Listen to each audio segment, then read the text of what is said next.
एक नेता जिसने कहा कि जब तक नीतीश कुमार को हरा नहीं दूंगा तब तक अपनी पगड़ी नहीं खोलूंगा, और फिर एक दिन उन्हीं नीतीश कुमार ने उसे अपना उत्तराधिकारी चुन लिया। नमस्कार, मैं हूं मुकुंद और आप देख रहे हैं जनपद। अब आप सोचिए, जो नेता 2017 से पहले भाजपा के धुर विरोधी रहे और बीच के कुछ वर्षों में नीतीश कुमार के धुर विरोधी रहे, वही उसके बाद भाजपा कोटे से बिहार के मुख्यमंत्री बन जाते हैं और वही नीतीश कुमार उनको माला पहना रहे होते हैं।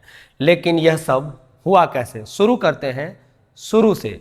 सम्राट के पिता शकुनी चौधरी समता पार्टी के संस्थापक सदस्यों में रहे। शकुनी चौधरी कभी नीतीश कुमार के करीबी रहे तो कभी लालू प्रसाद यादव की पार्टी राष्ट्रीय जनता दल में भी रहे। शकुनी चौधरी एक समय में कुशवाहा समाज के सबसे बड़े नेताओं में थे और यही राजनीतिक विरासत है जो सम्राट चौधरी के राजनीतिक प्रभाव को बढ़ाता है। सम्राट चौधरी की उम्र, क्रिमिनल केस और पढ़ाई लिखाई, इन सब चीज़ों पर लगातार विवाद बना रहा। 1995 में वह 89 दिन जेल में रहे।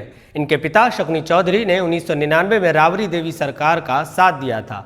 हालांकि उस वक्त वो खुद सांसद थे। चूंकि शकुनी चौधरी के सहयोग से सरकार बनी थी, इसलिए राष्ट्रीय जनता दल की सरकार ने उनके बेटे राकेश कुमार को मंत्री बनाया। जी हाँ, सही सुना, राकेश कुमार, यही नाम हुआ करता था तब सम्राट चौधरी का। और गजब बात ये थी कि उस समय राकेश कुमार उर्फ सम्राट चौधरी न तो विधानसभा के सदस्य थे और न ही विधान परिषद के। इस मामले में विवाद तब और गहराया जब सम्राट चौधरी की उम्र पर सवाल उठाया गया। मामला चुनाव आयोग तक गया और राकेश कुमार उर्फ सम्राट चौधरी को राज्यपाल ने मंत्री पद से बर्खास्त कर दिया।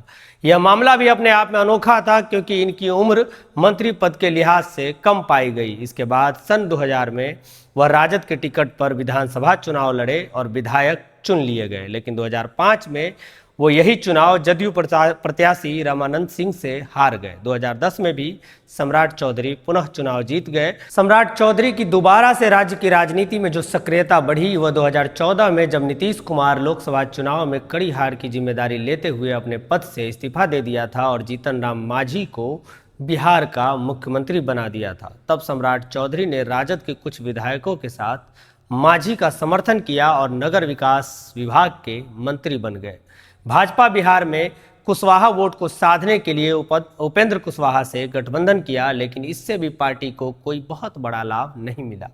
भाजपा बिहार में अपने आंतरिक राजनीति में उलझी रही, कभी नंद किशोर यादव के सहारे तो कभी सुशील मोदी के चेहरे के साथ, लेकिन सब के सब नीतीश कुमार के पिछलग्गू ही रहे।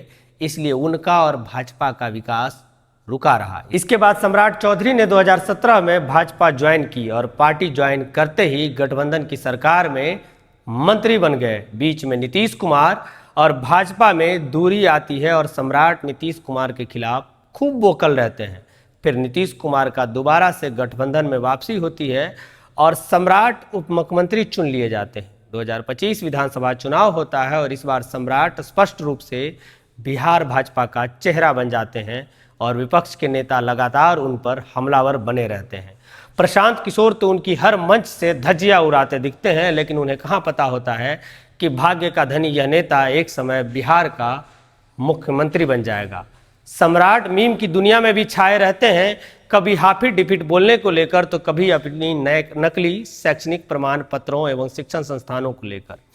देखना दिलचस्प होगा कि वह शासन कैसा चलाते हैं, लेकिन इस राजनीतिक हलचल से बहुत सारे लोग हतप्रभ हैं और बहुतों के मन में सवाल भी है कि क्या सच में उन्होंने जो वोट दिया था वह इस मुख्यमंत्री के लिए किया था या फिर बिहार इससे कुछ बेहतर डिजर्व करता था। सवाल तो पार्टियों के विचारधाराओं पर भी उठता है कि एक आदमी एक राज्य में काम कर रही सभी पार्टियों में घूम फिर कर आखिर में एक पार्टी में आता है और मुख्यमंत्री चुन लिया जाता है और उस पार्टी के समर्पित कार्यकर्ता झंडा डंडा उठाते रह जाते हैं।